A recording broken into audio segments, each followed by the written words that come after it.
आज सुबह सुबह ही भाभी का फोन आया कि जरूरी बात करनी है, जल्दी आ जाओ, और फोन काट दिया। मैंने चाय का प्याला मेज पर रख दिया और अखबार एक ओर रखकर सोचने लगा कि कोई बात जरूर है।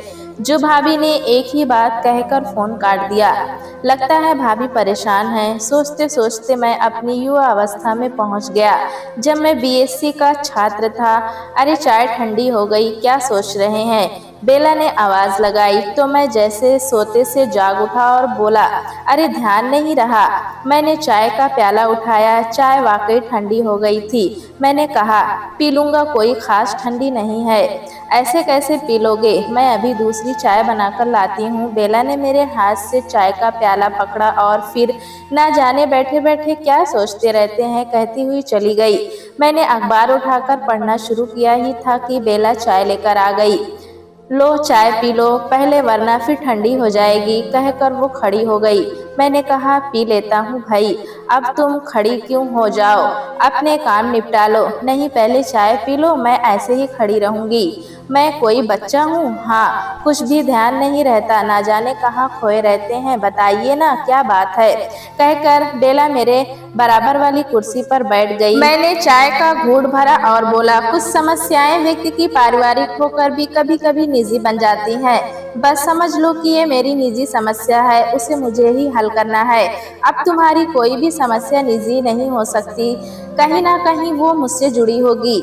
मिलजुल कर ही हमें उसे सुलझाना है। अच्छा बताओ, क्या बात है? मैंने चाय का खाली प्याला मेज पर रख दिया और बोला, सुबह ही भाभी का फोन आया था कि कोई जरूरी बात करनी है, जल्दी आ जाओ, कहकर उन्होंने फोन काट दिया। काफी दिनों से मैं महसूस कर रहा हूँ कि भाभी परेशान है। लगता है बेटे बहुओं के साथ कुछ खटपट चल रही है। जब से भैया गए हैं वे अकेली हो गई हैं। अपने मन की बात किससे करें? क्यों बेटे बहुएं उनके अपने नहीं हैं? मंजरी उनकी अपनी नहीं है? क्यों नहीं बांट सकती वे अपनी परेशानियों को अपने बच्चों के साथ? अरे मंजरी तो अब दूसरे घर की हो गई है। रह गए सौमित्र और राघव, वे दोनों अपने व्यापार और गृहस्थी में मशगूल हैं। तीनों बच्चों में कोई ऐसा नहीं जिससे भाभी अपने मन की बात कह सकें। आप है ना उनकी समस्याओं के समाधान करता। हाँ, मैं तो हो सकता हूँ, मुझे वे अपना मानती हैं। सौमित्र और राघव के साथ वे मुझे अपना तीसरा बेटा मानती हैं। वे बेटों के अक्सर कहा करती थी कि नालायकों, तुम बुढ़ापे में हमारे सुख दुख में काम नहीं आओगे। गौरव मेरा तीसरा बेटा है, उसके होते मुझे तुम्हारी सहायता की जरूरत नहीं, कहकर चुप हो गया। ठीक है, अगर आप कुछ कर सकते हैं तो जरूर करिए। मैं समझती हूँ कि उन्हें कोई आर्थिक परेशानी तो नहीं होनी चाहिए। भैया काफी रुपया, बड़ी कोठी जायदाद छोड़कर गए हैं। हमारे पास तो उनसे आधा भी नहीं। वही पारंपरिक सास बहू या बेटों की समस्या होगी। मुझे तो उसके अलावा कुछ नजर नहीं आता। लगता तो मुझे भी ऐसा ही है। भाभी बड़े घर की हैं, उन्होंने सदा हुक्म चलाया है भैया और अपने बच्चों पर ही नहीं, मुझ पर भी।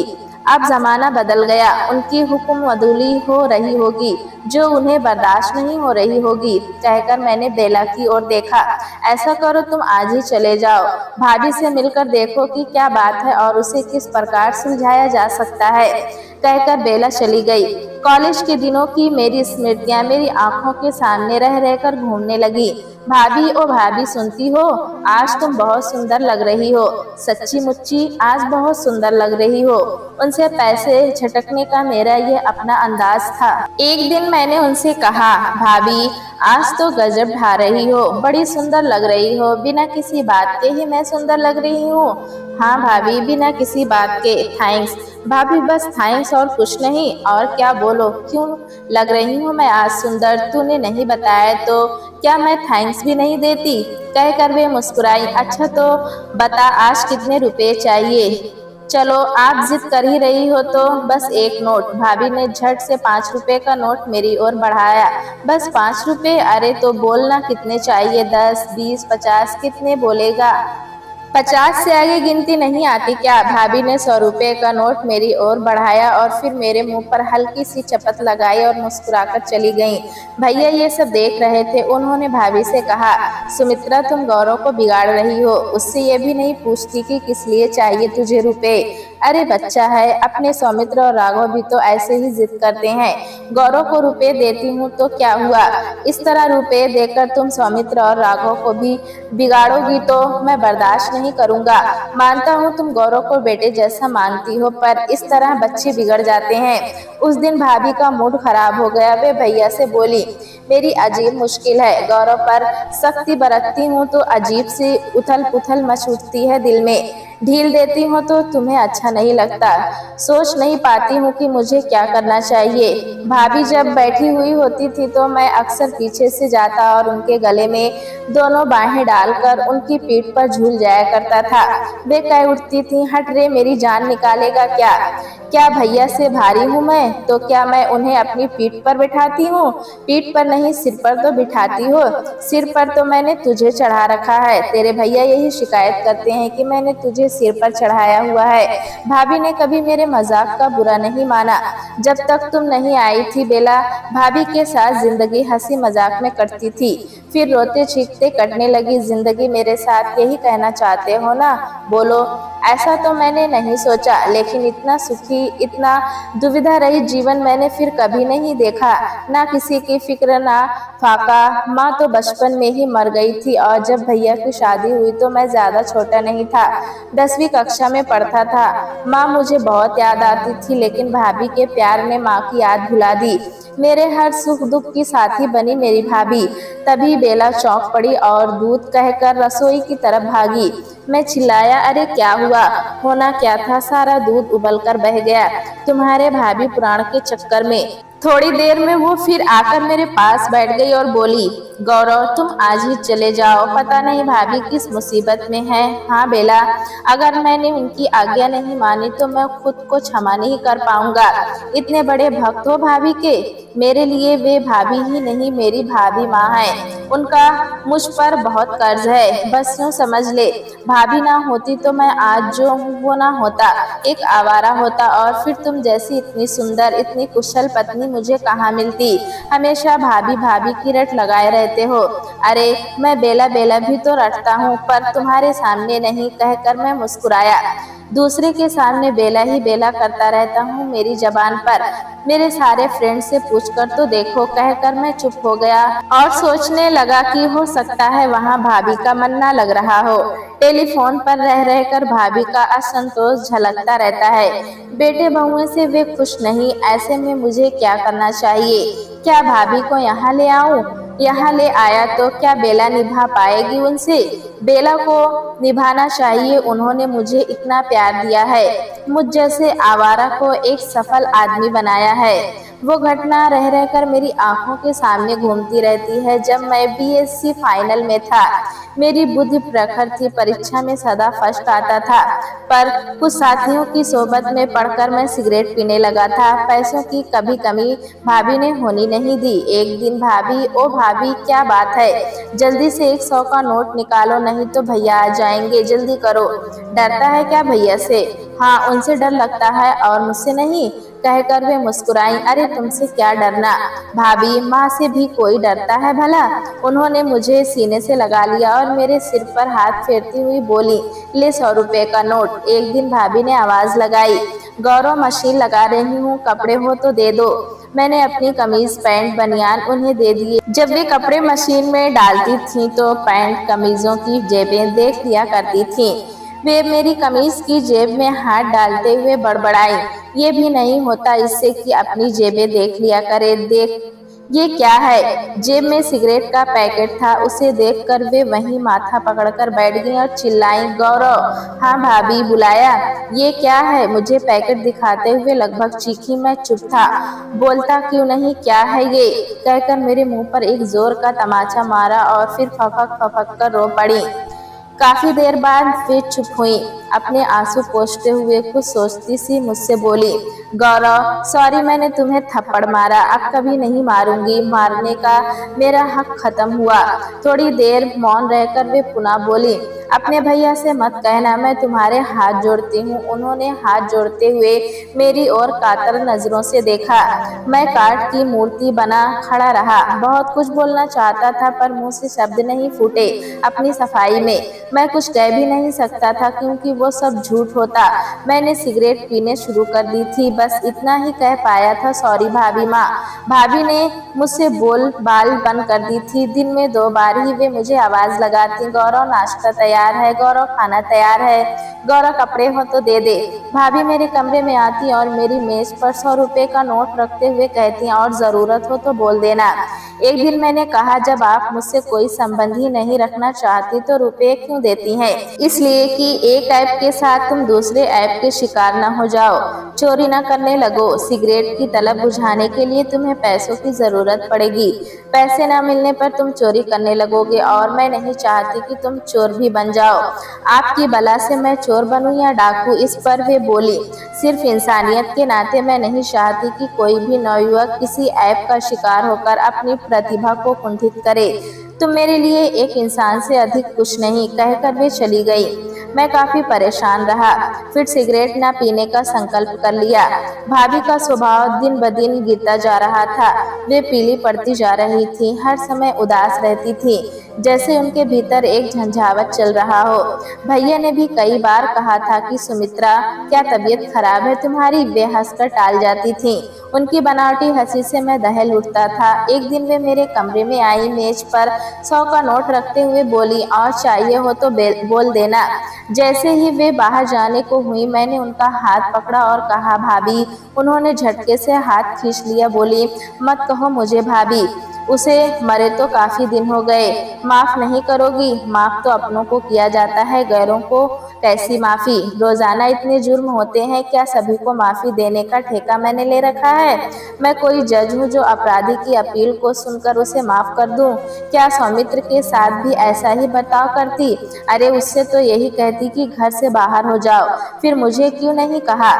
तुम मेरे पेट के जाए जो नहीं। ठीक यही मैं सुनना चाहता था। मैं तुम्हारा दिखावे का बेटा था, मतलब सगे और पराये में अंतर बना ही रहता है। मैं पराया हूँ, मैंने भूल की जो आपको अपना समझा। ठीक है, अब मेरा आपका वास्तव में कोई रिश्ता नहीं। अब के बाद आप मेरी सूरत नहीं देखेंगी। गुड बाय कहकर मैं किताब के पन्ने पलट पलट कर पढ़ने का बहाना करने लगा। मैं आत्मग्लानि के भंवर में फंसा था। अपराध तो मुझसे हुआ था, इतना बड़ा विश्वासघात। मेरी आंखों से आंसू टपकने लगे। मैंने निर्णय किया कि मैं घर छोड़कर चला जाऊंगा।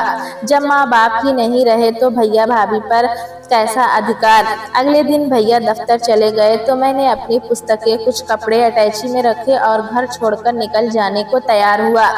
भाभी ने देख लिया था कि मैं अटैची लगा रहा हूँ। वे कमरे में आई। ये क्या हो रहा है? कहीं जाने की तैयारी है? हाँ, आपका घर छोड़कर जा रहा हूँ। ये घर आपका भी है, सिर्फ मेरा ही नहीं, इसके आधे के मालिक हैं आप घर छोड़कर क्यों जाएंगे? घर छोड़कर तो मुझे जाना चाहिए, क्योंकि असली कसूरवार तो मैं हूँ। आपके भैया के लाख मना करने पर भी मैंने आपको ऐबी बना दिया है। आपके पतन की दोषी मैं ही हूँ। आप कहीं नहीं जाएंगे। जाना ही होगा तो मैं जाऊंगी, कहकर उन्होंने अटैची से मेरे कपड़े निकालकर हैंगर में डाल अलमारी में लगा दिए और पुस्तकें मेज पर लगा दी। किस अधिकार से आप मुझे रोक रही हैं? अधिकार की बात मत कीजिए, मैं नहीं जानती कि अधिकार किसे कहते हैं। बस आप कहीं नहीं जाएंगे, कह दिया सो कह दिया। कोई मेरी बात टाले, मुझे बर्दाश्त नहीं। सौमित्र और राघव की हुक्मदुली तो आप बर्दाश्त कर लेंगी। सुनते ही उन्होंने मेरे मुंह पर तड़ातड़ छांटे बरसाने शुरू कर दिए। बदहवास सी सौमित्र राघव चीखे जा रही थीं और मेरे मुंह पर थप्पड़ मारे जा रही थीं।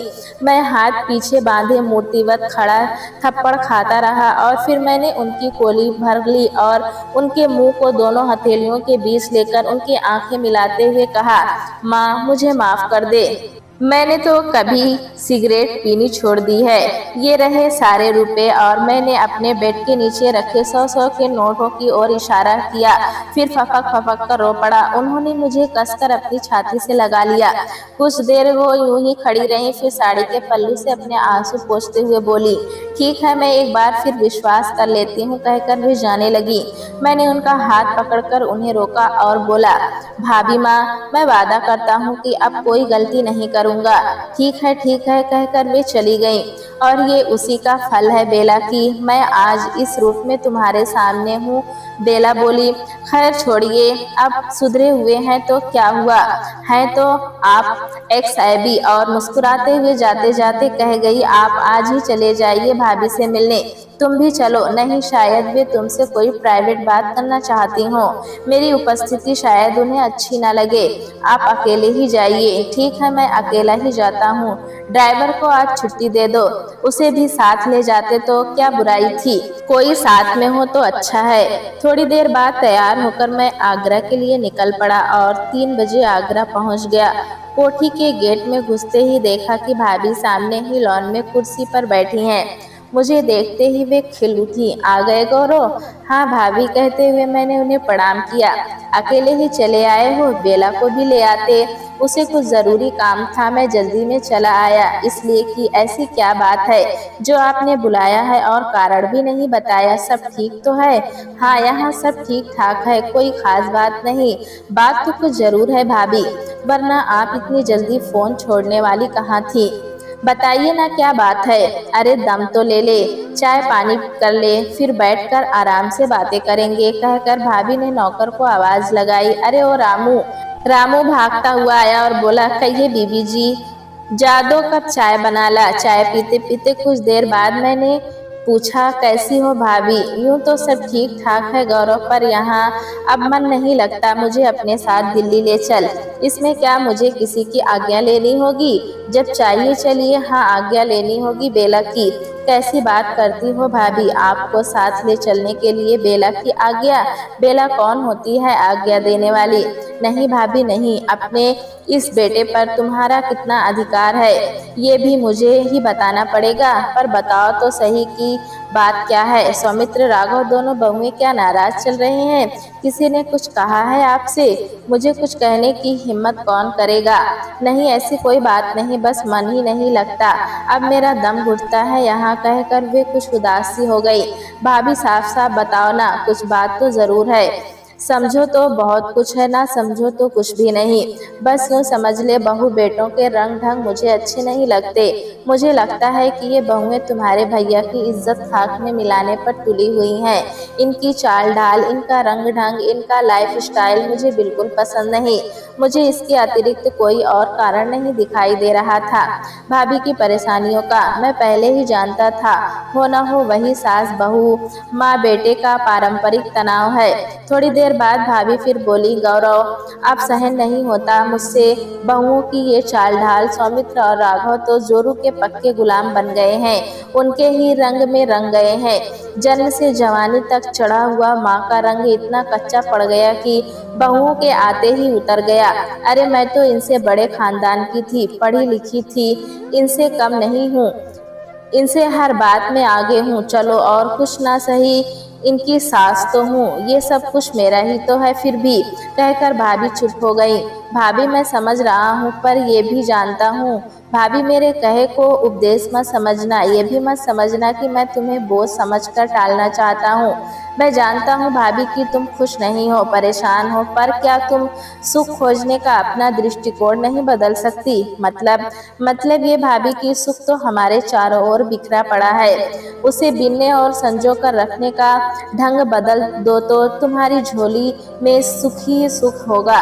स्पष्ट कहूँ, कहीं ऐसा तो नहीं कि तुम्हारी रुचि बेटे बहुओं के दोष ढूंढने तक ही सीमित हो गई हो, अच्छाई देखने की इच्छा ही नहीं हो? अरे तू तो मुझे उपदेश ही देने बैठ गया। इतना ही कह पाई थी कि मैं बोल उठा, देखो भाभी, मुझे तुमसे ये आशा बिल्कुल नहीं थी कि तुम अपने गौरव को उपदेश झाड़ने वाला समझोगी। मैंने कभी तुमसे कुछ नहीं छिपाया, अपने मन की बात सदा ही साफ साफ करता रहा हूँ। आज भी मैं तुमसे उसी रूप में अपने मन की बात कह रहा हूँ। जरूरी तो नहीं कि मेरे मन में आई हर बात सही हो, मैं गलत भी हो सकता हूँ। बिना किसी लाग लपेट के मैंने अपने मन की बात आपसे कह दी, आप प्लीज अन्यथा ना ले। तू बता गौरव, बहुएं जीन्स पहनकर बाहर निकले, ये गलत नहीं तो और क्या है? भाभी, बड़े भैया की बड़ी बेटी एमए कर रही है, कॉलेज जीन्स पहनकर जाती है या नहीं? जाती तो है पर वो तो बेटी है, बस यही तो गड़बड़ है भाभी। बहुएं क्या तुम्हारी बेटियां नहीं? जो कुछ भी हो पर बेटी बहू में अंतर तो रहता ही है। बहुएं बड़े बूढ़ों की इतना भी लिहाज न करे कि उन्हें देखकर तिनके की ओर जितना पर्दा कर ले, और बेटी भले ही नौजवान लड़कों के साथ बेलिहाज घूमती फिरे। ये तो भाभी एक कोल्ड वार है, न जाने कब से जारी है, इसका अंत होता नजर नहीं आता। सास माँ नहीं बन सकती और बहू बेटी, इसमें मैं आपको दोषी नहीं ठहराता। कदाचित आप ठीक कह रही हैं। मैंने मन ही मन सोचा कि कहीं मैं ये भाभी के डर से तो नहीं कह गया, पर मैं डर जरूर रहा था कि कहीं वे मेरी बात को अन्यथा ना ले ले। वही हुआ, वे बोली, अरे तू तो वाकई मुझे उपदेश झाड़ने लगा। लगता है अब तू बड़ा हो गया है, मुझे उपदेश देने लगा। वही हुआ ना भाभी जिसका मुझे अंदेशा था। निश्चल बात मैंने आपसे कही तो आप बुरा मान गई, सॉरी। सोचता हूँ आप ठीक कहती हैं, एक दिन में ही बेटा माँ का ना होकर बहू का हो जाए तो गलत तो है ही। और मैं चुप हो गया। अपनी बात को पानी देती हुई बोली, क्या मैं इतनी नासमझ हूँ कि ये भी नहीं जानती कि दो दूनी चार होते हैं, पांच नहीं? मुझे क्या एकदम बेवकूफ समझ रखा है? तो ये बता कि जब बहू के चेहरे पर सास ये लिखा पढ़ ले कि इस बुढ़िया ने तो हमारा जीना हराम कर दिया है, हमारी सारी प्राइवेसी पर बंदूक ताने सिपाही की तरह पहरा देती रहती है, तो कौन बर्दाश्त करेगा? इसका अर्थ क्या है बता? कोई दूसरा अर्थ हो सकता है इसका? इसे अपराध ना मानूं? क्या ये मेरा अपमान नहीं? दब्बुओं की तरह इस कान से सुनकर उस कान से निकालती रहूं? क्या मैं उनके पतियों का दिया खाती हूँ? क्या लाई थी वे अपने अपने घर से? हमने दहेज के नाम पर छटांग भी ना लिया था। कौन सा ऐसा शौक है इनका जो मैंने पूरा नहीं किया? अरे हमारी सुहागरात तो घर में ही मनी थी, पर मैंने एक को ऊटी भेजा तो दूसरी को गोवा। कौन सी कमी छोड़ी है मैंने इनके अरमानों को पूरा करने में? आते ही बेटों को अपने काबू में कर लिया। छोड़ो भी भाभी, ये सब मुझे क्या बता रही हो? मैं नहीं जानता। नया नया जोश है, बच्चे ही तो हैं सब, इन्हें दीन दुनिया की क्या खबर? अरे सुगृहियों के कुछ तौर तरीके होते हैं कि नहीं? सुबह 8 बजे तक सोते रहो, नौकर चाय लेकर पहुंचे, महारानियां बिस्तर पर ही चाय पीती हैं। सुबह उठकर किसी को नमस्कार प्रणाम नहीं, टूट पड़ो बस चाय के प्याले पर। अपने मजनुओं के साथ मेरे सामने मटक मटक कर निर्जलों की तरह बातें करती हैं। बेटों पर ऐसा हक जमाती हैं जैसे अपने बाप के यहाँ से लाई हो, कोई जायदाद हो। हुक्म चलाती हैं, नाम लेकर पुकारती हैं, अरे सौमित्र सुनो तो, अरे राघव तुमने ये काम नहीं किया। कितनी बार कहना पड़ेगा यार? तुम समझते क्यों नहीं? पति को यार कहती हैं। काम पूरा क्यों नहीं किया इसका स्पष्टीकरण मांगती हैं। ये तमीज है पति से बात करने की? अब तू कहेगा गौरव की भाभी पति को पति मानने का जमाना गया, भाभी पति को दोस्त भी तो माना जा सकता है, कहकर मैंने भाभी की प्रतिक्रिया को परखने की कोशिश की। ठीक है गौरव, तुझे भी मुझ में ही बुराई नजर आई, फिर गलत समझ रही हो भाभी। मेरा आशय ये नहीं, मैं तो इतना जानता हूँ भाभी की बहू बेटों में किसी की हिम्मत नहीं जो आपका अपमान कर सके। अगर कोई आपका अपमान करता है तो क्या मैं बर्दाश्त कर लूंगा? बस मेरा तो यही कहना है कि चीजों को देखने के अपने दृष्टिकोण को बदल कर देखो, फिर देखो कि कुछ अच्छा नजर आता है कि नहीं। तभी सौमित्र आ गया। चाचा जी प्रणाम कहकर झुककर उसने मेरे पैर छुए। खुश रहो बेटा, ठीक हो? जी चाचा जी। तुम्हारा काम धाम कैसा चल रहा है? सब बढ़िया है, राघव भी साथ ही में है, हम दोनों भाई मिलजुल कर हंसी खुशी अपने काम को बढ़ाते जा रहे हैं। अच्छा चाचा जी, मैं अभी आता हूँ, जरा फ्रेश हो लूं, कहकर सौमित्र उठकर चला गया। शाम हो चली थी, भाभी मुझे ड्राइंग रूम में ले गई। मैं ड्राइंग रूम में जाकर बैठा ही था कि दोनों बहुएं बाहर से आ गईं। मुझे देखकर दोनों मेरे पास आई, मेरे पैर छुए। बड़ी बोली, कितनी देर हो गई चाचा जी आपको आए हुए? चाची नहीं आई, बस अभी अभी आकर बैठा हूँ, उन्हें कुछ काम था। कैसी हो तुम लोग? हम ठीक हैं, कहकर बड़ी मुस्कुरा पड़ी। छोटी ने भी मुस्कुराते हुए बोला, चाचा जी सब कुशल मंगल तो है ना? हाँ बेटा सब ठीक है, जाओ तुम लोग थक गई होगी। वे भीतर चली गईं। भाभी बोली, गौरव जब से आया है यूं ही कसा हुआ बैठा है, जा हाथ मुंह धोकर कपड़े बदल ले, डिनर का समय हो रहा है। भाभी, मैं और चारों बहू बेटे खाने की मेज पर बैठ गए। आधे घंटे में डिनर समाप्त हो गया। मैंने रामू से कहा, रामू एक एक प्याला चाय तो बना ला। थोड़ी देर में रामू ने चाय लाकर मेज पर रख दी। रामू, अब तू घर जा, जल्दी सुबह आ जाना। चाय पीते पीते मैंने उन चारों को डांटना शुरू किया। क्यों भाई, आप चारों भाभी का बोझ उठाते उठाते थक गए हो क्या? सभी चौंक पड़े, मानो अचानक बिजली कड़क उठी हो। सौमित्र बोला, क्या मतलब चाचा जी, हम समझे नहीं। हम उठाएंगे माँ का बोझ? हाँ, मुझे ऐसा ही लगता है, मैंने थोड़ा तेज स्वर में कहा। इस पर सौमित्र कुछ आहत सा बोला, बोझ तो अकेली ये उठा रही है हम सबका। हम कौन होते हैं इनका बोझ उठाने वाले? माँ के कारण ही तो समाज में हमारी एक अलग पहचान बनी है। सभी एक स्वर में कहते हैं कि बच्चों का भविष्य बनाना कोई सुमित्रा से सीखे। कितने गुणी, सुशील, सभ्य और होनहार बच्चे हैं। पिताजी का नाम कोई नहीं लेता। आज जो हम राजा बने फिरते हैं, माँ की ही बदौलत। तभी राघव ने पूछा, क्या माँ ने कुछ कहा है आपसे? क्यों भाभी, तुम्हारी शिकायत क्या मुझसे करेंगी? क्या उन्हें तुमने इतना कमजोर समझा है कि वे तुम्हें ठीक करने के लिए मेरी सहायता मांगेंगी? वे तो तुम्हें क्या मुझे भी ठीक कर सकती हैं। कहकर मैं रुक गया और मेरे चेहरे पर एक रोष उभर आया। सौमित्र बोला, चाचा जी, क्या मुझे इसका प्रमाण देना पड़ेगा कि इस घर में माँ की इजाजत के बिना परिंदा भी पर नहीं मार सकता? इस पर मैंने कहा, आगे भी उन्हीं का हुक्म चलेगा। वे इस घर की मालकिन है, उन्हीं की इजाजत से सब कुछ होगा। हम कब इनकार करते हैं चाचा जी? और सुन लो बहुएं, मैंने कहना शुरू किया। सब लोग अच्छी तरह सुन लो। अगर तुम में से कोई भी दाएं बाएं चला तो ये तो बाद में कहेंगी, मैं ही तुम सबको कह दूंगा कि तुमने जो कुछ कमाया है उसे उठाओ और अपनी अपनी पत्नी की उंगली पकड़कर दफा हो जाओ इस घर से। समझ क्या रखा है तुम लोगों ने? ना बड़े की शर्म, ना छोटे का लिहाज। कुल की कुछ परंपराएं होती हैं, उनका पालन करते तुम्हें शर्म आती है क्या? बेशर्मों की तरह माँ के सामने नंगा नाच नाच कर उन्हें दिखाना चाहते हो? समाज में उन्होंने जो प्रतिष्ठा बनाई है उसे मिट्टी में मिला देना चाहते हो? ऐसा कैसे हो सकता है चाचा जी? आखिर बात क्या है? सौमित्र ने पूछा। बात कुछ नहीं बेटा, मैं समझाता हूँ। तुम चारों के भीतर इतनी अकल जरूर है कि ये पहचान सको कि माँ को क्या अच्छा लगता है, क्या बुरा। इतना भी त्याग नहीं कर सकते तुम अपनी माँ के लिए कि कोई ऐसा काम ना करो जिससे उन्हें पीड़ा पहुँचे? मैं समझता हूँ तुम लोगों में त्याग की भावना है ही नहीं। स्वार्थी हो तुम सब लोग। एक बार आंखें बंद करके ये तो सोच लिया करो कि माँ ना होती तो तुम क्या होते। ये भी अपने ऐशो आराम के लिए मनमानी करती तो तुम लोग क्या होते। बस, इससे अधिक मैं और कुछ नहीं कहूँगा, कहकर मैं शांत हो गया। कुछ देर शांत रहकर मैंने भाभी से कहा, भाभी, कल सुबह यहाँ से हम दिल्ली के लिए निकल लेंगे।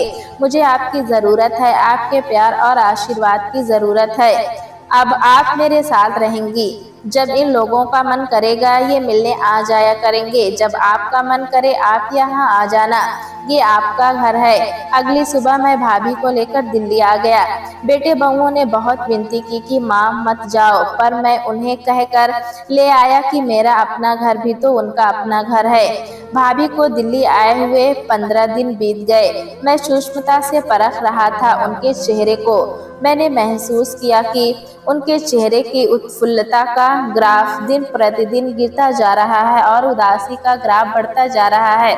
मैंने बेला से पूछा, लगता है भाभी की मुखांती कुछ फीकी सी पड़ने लगी है, क्या तुम भी ऐसा ही कुछ सोचती हो? हाँ, लगता तो मुझे भी ऐसा ही है। आखिर क्यों? कह नहीं सकती गौरव, पर मैं सतर्क हूँ कि कोई भी ऐसा काम ना करूँ जो उन्हें बुरा लगे। कई बार उनके सामने मेरे मुंह से गौरव निकलते निकलते बचा है। मैं जो कुछ भी करती हूँ पहले सोच लेती हूँ कि उन्हें बुरा तो नहीं लगेगा। उनके उठने से पहले सोकर उठ जाती हूँ। उनके उठते ही उनके पास जाकर उनके चरण स्पर्श करती हूँ। उनके पास बैठकर पूछती हूँ, भाभी, नींद ठीक से आई? हाँ बहू, बहुत अच्छी आई। चाय ले आऊँ भाभी? अभी ठहर जा, जरा फ्रेश हो लूँ।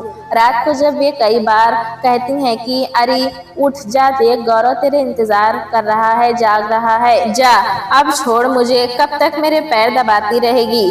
तब कहीं रात में उनके पास से आती हूँ। आज सुबह थोड़ी देर उनके पलंग पर बैठी ही थी तो बोली, अरे उठ, यहाँ बैठी रहेगी क्या, जा उठकर गौरव को चाय दे, उठा उसे, सूरज चढ़ाया है, कब तक सोता रहेगा आलसियों की तरह। वे तो नहाकर तैयार भी हो चुके। ये सुनते ही वे आंखें फाड़कर देखने लगी। अच्छा हाँ भाभी। तभी मैं वहां पहुंच गया। भाभी के चरण स्पर्श किए तो भाभी ने आशीर्वाद देते हुए पूछा, अरे गौरव, आज सूरज पश्चिम से कैसे निकल आया। मतलब ये कि यही गौरव सुबह कान पकड़कर उठाने से उठता था और आंखें बंद किए किए ही चाय का प्याला हाथ में पकड़ लिया करता था। और आज वही गौरव। सच कहूँ तो भाभी, कान पकड़कर उठाने वाली तो चली गई और कोई ऐसा है नहीं जो कान पकड़कर उठाने की हिम्मत करे। बेला है ना। भाभी के इतना कहते ही बेला बोली, भाभी मैं इनके कान पकड़ूं, मेरी तो रूह कांपती है इनके गुस्से से, हर वक्त डरी डरी रहती हूँ। तो इनके डर के मारे मैं आपसे इनकी शिकायत भी नहीं कर सकती, ये बस डरते हैं तो आपसे, कहकर बेला चुप हो गई। सच पूछो तो भाभी, आपकी अनुपस्थिति आपकी उपस्थिति से ज्यादा महसूस होती है। हर समय यही लगता है कि भाभी छिप कर देख रही हैं। सावधान रहता हूँ कि आपको कुछ बुरा ना लग जाए। बेला बोली, सच भाभी, मैं तो हर वक्त डरी डरी रहती हूँ कि कहीं भाभी को बुरा ना लग जाए। भाभी बोली, इतनी चिंता करती हो मेरी, हर वक्त डरती हो मुझसे, तुम्हें भी कुछ अच्छा लगता है ये नहीं सोचती अपने बारे में। तो तब ना सोचूं भाभी, जब मुझे आपके बारे में सोचने में कोई कष्ट हो, आपके बारे में सोचने में, आपकी भावनाओं की कदर करने में ही सुख महसूस करती हूँ मैं जानती हूँ भाभी कि जब माँ को अपने बच्चे का टट्टी पेशाब साफ करने में कोई कष्ट नहीं होता तो बड़ा होकर उस बच्चे के मन में भी क्यों तकलीफ हो माँ के लिए कुछ करने में। नहीं बेला, ये गलत है। मैं क्या हवा हूँ जो तुम मुझसे हर वक्त डरी डरी सी रहो। बच्चे अपना मन मारे तो क्या माँ को अच्छा लगेगा। मैं कोई जेलर हूँ, तुम्हें कैदी बनाकर रखने में मुझे सुख मिलेगा। नहीं नहीं, ये सब नहीं चलेगा गौरव। तुम भी सुन लो, अपने को मेरा नौकर समझते हो क्या। मैं चाहती हूँ कि मुझ तानाशाह के सामने तुम बाअदब मुलाहजा पेश आओ। मैं हंटर वाली हूँ, क्या समझ रखा है मुझे। मैं देख रही हूँ कि तुम लोगों ने घर में एक शून्य फैला दिया है। मरघटी चुप्पी नजर आती है यहाँ मुझे। अरे ये घर किलकारियों से जब गूंजेगा तब गूंजेगा, लेकिन तब तक तो तुम लोग चहकते फुदकते रहो, एक दूसरे के शिकवे शिकायत करते रहो। तुम कभी एक दूसरे की शिकायतें क्यों नहीं करते। अरे छोटों की शिकायतें सुनने और उनका फैसला करने में भी एक सुख होता है। मुझे तुम उससे वंचित रख रहे हो। क्या मैं देख नहीं रही हूँ कि बेला, तुम गौरव को टाइम नहीं देती। गौरव शाम को लौटता है, तुम मुझसे चिपकी बैठी रहती हो। वो चुपचाप आता है, कपड़े बदल कर चुपचाप नौकर से चाय को कह देता है और अकेला अपने कमरे में चाय पी लेता है। मैं देख रही हूँ कि तुम लोग मेरे सामने ना खिलखिलाकर हंसते हो, ना ही एक दूसरे के साथ अपनत्व की बातें करते हो। मुझे सब कुछ बनावटी लगता है। दिखावट क्या अच्छी लगती है। अरे बहू बेटे खिलखिलाते हुए अच्छे लगते हैं। तुमने एक बार भी अब तक शिकायतें नहीं की कि देख लो भाभी ये मुझे तंग कर रहे हैं, मुझे चिढ़ा रहे हैं। ना ही कभी मैंने गौरव को देखा कि वो तुझे डांट रहा है। अरे शिकवे शिकायतें, रूठना मनाना, ये सब तो स्वस्थ जीवन के मिर्च मसाले हैं। ये ना हो तो जीवन स्वादहीन सा बन जाता है। साफ सुन लो, इन्हीं सब कारणों से मैं यहाँ सहज अनुभव नहीं कर रही हूँ, एक घुटन सी महसूस करती हूँ। मैं देख रही हूँ कि तुम लोग दब्बू से सहमे सहमे से रहते हो। ये सब मेरे भीतर एक अपराध बोध जगाता है, जैसे मैं आतंकी हूँ तुम लोगों के लिए। कहकर भाभी चुप हो गई। थोड़ी देर रुककर भाभी फिर बोली, देख रही हूँ कि मैं किसी नए गौरव के पास आई हूँ। पता नहीं मेरा पुराना गौरव कहाँ खो गया। कहता है भाभी उदास हो, उसे मेरी उदासी तो दिखाई दी। कहाँ गई मेरी वो सुंदरता। भाभी आज तो बहुत सुंदर लग रही हो। भाभी तब तो रुपए अटने होते थे, मतलब कि मैं सुंदर नहीं थी, मुझे धोखा देकर पैसा ठगा करता था। ना भाभी ना, सुंदर तो तुम आज भी उतनी ही हो। पाला पड़ने से मुरझाए फूल का सौंदर्य खत्म हो जाता है क्या। मेरी भाभी अति सुंदर थी हैं और सदा रहेंगी। कहकर मैं उनकी कोली भर ली। अरे हट, अभी भी मस्ती सूझ रही है। बता कितने रुपए चाहिए। भाभी शर्माती हुई बोली, बोली। फिर हम तीनों खिलखिलाकर हंस पड़े। बस ऐसा ही वातावरण चाहिए मुझे घर में, एकदम खुशहाली चाहिए, कहकर भाभी मौन हो गई। 15-20 दिन के बाद मैंने भाभी से कहा, भाभी उदास सी लग रही हो, क्या बात है? कुछ खास नहीं, पता नहीं बच्चे कैसे हैं, ठीक ही होंगे। कोई बात होती तो फोन आ जाता। लगता है वे परेशान हैं, नाराज हैं, उस दिन से बात भी नहीं हो पाई। फोन तो कई बार आ चुका है, मैंने तुम्हें बताया नहीं। क्यों नहीं बताया? उन्होंने मुझे फोन क्यों नहीं किया? तुमसे डरते हैं भाभी, कह रहे थे कि पता नहीं मम्मी किस बात पर डांट दे, और अब जो डांटूंगी कि अपनी खैर खबर क्यों नहीं दी मुझे। अरे भाभी क्यों चिंता करती हैं, वे अब ज्यादा सुखी होंगे। नहीं सौमित्र राघव दोनों को मैं जानती हूँ, दोनों बहुत प्यार करते हैं मुझे। उनकी याद आ रही है और बहुओं की नहीं? मैंने तपाक से पूछा। बहुओं की क्यों नहीं आएगी, आखिर बड़े चाव से उन्हें घर लाई हूँ। उनके सभी अरमान पूरे करके मैंने अपने ही मन की साथ पूरी की है। पहन ओढ़कर कितनी सुंदर लगती हैं, जब कभी श्रृंगार कर लेती हैं तो मेरा मन उनकी नजर उतारने को करता है। उन्हें देखकर तो मेरी चाल में एक घमंड उभर आता है। पता है गौरव, कभी कभी तो मैं रिश्तेदारों की बहुओं से उनकी तुलना करने बैठ जाती हूँ कि पास पड़ोस में रिश्तेदारों में है कोई जो मेरी बहुओं से अधिक सुंदर हो। तभी बेला बोल उठी, और भाभी मैं? अरे तू किसी और की पसंद की है क्या? तुझे भी तो मैं ही ठोक बजाकर लाई थी, तू किसी से कम कैसे हो सकती है? बहुएं छांटने में मैंने कोई समझौता नहीं किया, मैं दहेज के लोभ में कभी नहीं आई, बस गुणशील सौंदर्य के पीछे ही भागी। तभी फोन की घंटी बजी तो गौरव ने रिसीवर उठाया। हेलो हेलो चाचा जी प्रणाम, सौमित्र बोल रहा हूँ। वहाँ सब ठीक तो है? हाँ बेटा सब ठीक ठाक है, और तुम लोग यहाँ सब कुशल मंगल है? जरा माँ से बात करा दो। मैंने भाभी को रिसीवर थमा दिया। भाभी सौमित्र का फोन है। हेलो माँ प्रणाम, सुखी रहे। इतने दिनों बाद माँ की याद आई नालायक, इतने दिनों तक फोन क्यों नहीं किया? फोन किस लिए करता? आप कहीं गैर जगह थोड़ी ही ना गई हैं, अपने तीसरे बेटे के पास गई हैं। बड़े के पास आप हो तो क्या हालचाल पूछता, वैसे मैं उनसे बातचीत करता रहता था। हाँ माँ, फोन इसलिए किया कि डॉक्टर योगेश की लड़की की शादी है परसों ही, वे कह रहे थे कि सौमित्र तुम्हारी माताजी को जरूर आना है, आप आ जाइए, कहें तो मैं लेने आ जाऊं। पूछ लीजिए चाचा जी से। अरे गौरव, सौमित्र बुला रहा है कि डॉक्टर योगेश की लड़की की शादी है, मुझे जाना चाहिए। डॉक्टर योगेश हमारे फैमिली डॉक्टर हैं, उनसे बिल्कुल घर जैसे संबंध है। सौमित्र पूछ रहा है कि मैं लेने आ जाऊं? नहीं भाभी, वो क्या करेगा आकर, कल शनिवार है, मेरी छुट्टी है, मैं छोड़ आऊंगा आपको। मैं भाभी को शनिवार की सुबह आगरा छोड़कर शाम को ही वापस दिल्ली लौट आया। उसके बाद जो वहाँ हुआ उसकी खबर मुझे सौमित्र ने एक दिन फोन पर दी। भाभी के आदेश अनुसार दोनों बहुएं डॉक्टर योगेश की लड़की की शादी के लिए सज धज कर तैयार हो गई।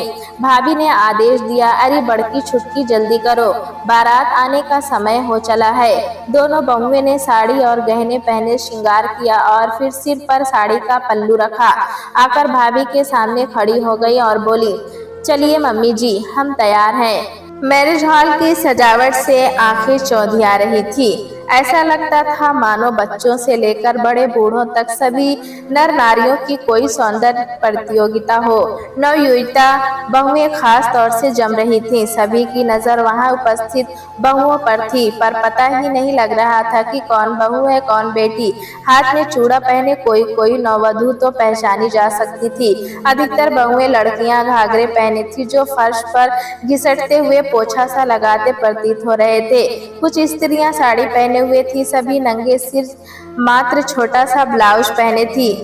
चुन्नी शायद ही किसी के सिर पर हो, अगर किसी के पास चुन्नी भी थी तो वह एक कंधे पर लटकी हुई मात्र कंधे की शोभा बढ़ा रही थी।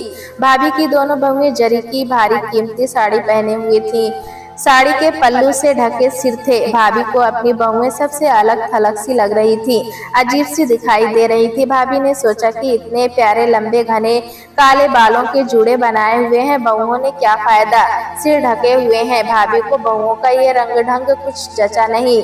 इतनी महंगी साड़ियां पहने हुए हैं बहुएं जो किसी के पास ऐसी नहीं, लेकिन जो चीप तो नहीं कहनी चाहिए पर अपेक्षाकृत सस्ती हैं। उनमें जो बात नजर आती है वो बात मेरी बहुओं के परिधान में क्यों नहीं दिखाई दे रही थी।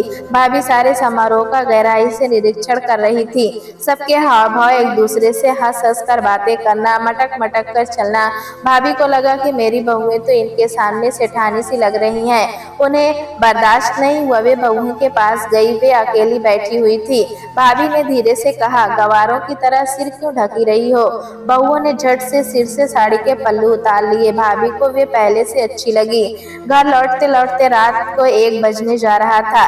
रास्ते में भाभी ने बेटों से पूछा, तुम लोग कहाँ थे, दिखाई नहीं पड़े। वहीं तो थे यार दोस्तों के साथ, सौमित्र ने कहा। और बीबिया कहाँ है, ये पता ही नहीं रहा तुम दोनों को।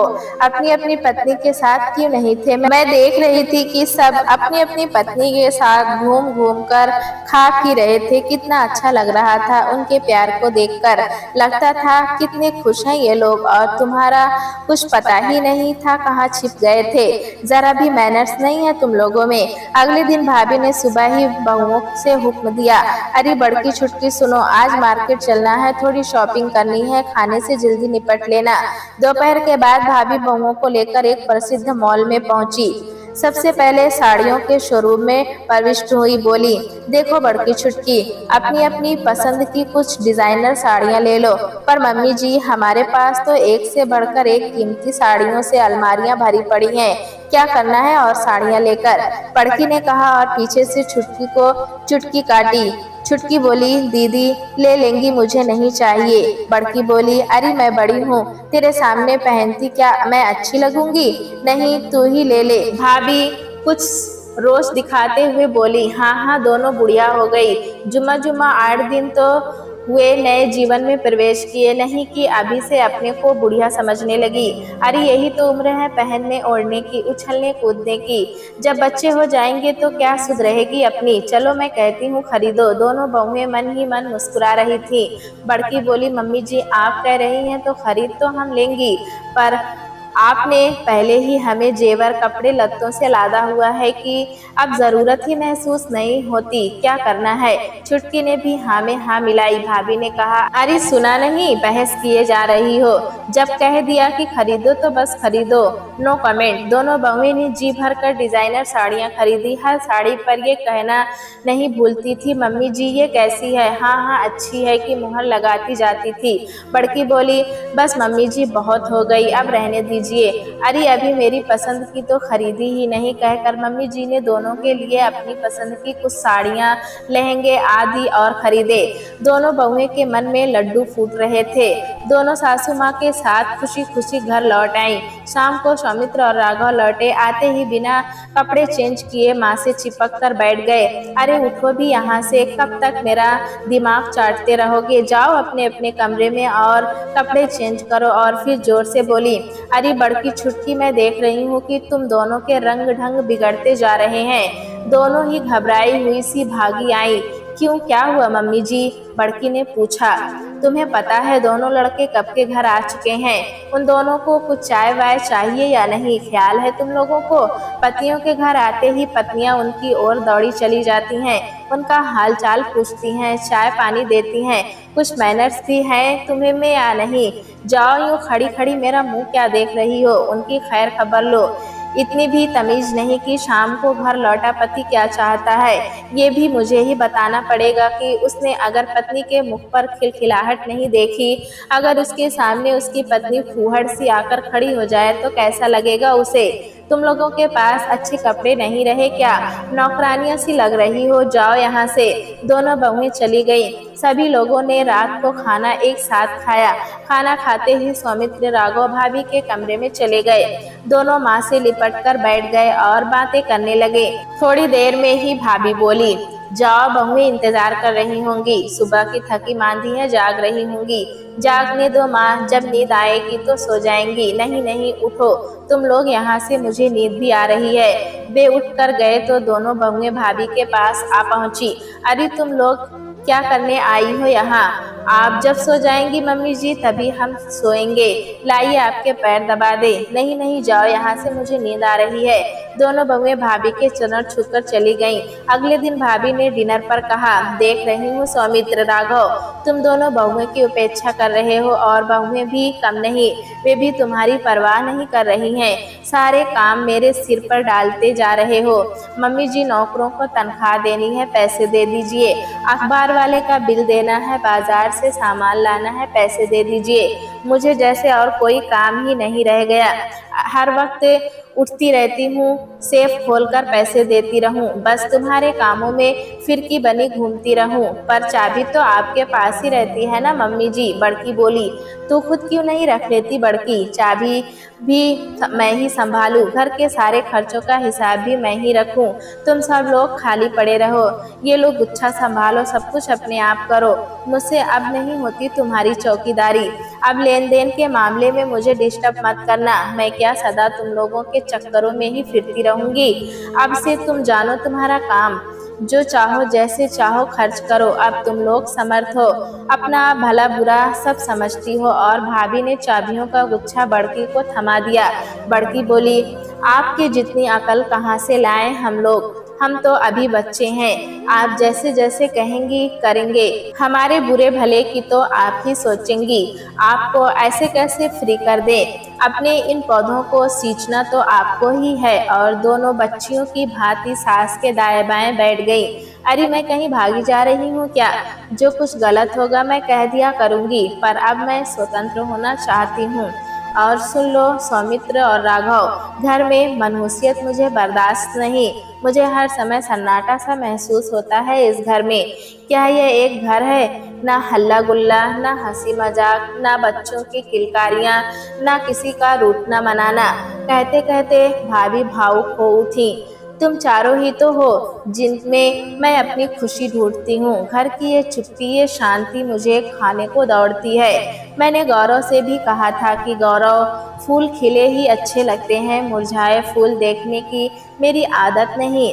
तुम लोग भी कान खोलकर सुन लो, घर में मुझे शांति नहीं, खिलखिलाहट भरा माहौल चाहिए। कहकर भाभी ने साड़ी के पल्लू से अपनी आंखें पोंछ ली। दोस्तों, कहानी कैसी लगी हमें कमेंट में ज़रूर बताएं। चैनल पे नए हैं तो एक लाइक और सब्सक्राइब करना ना भूलें।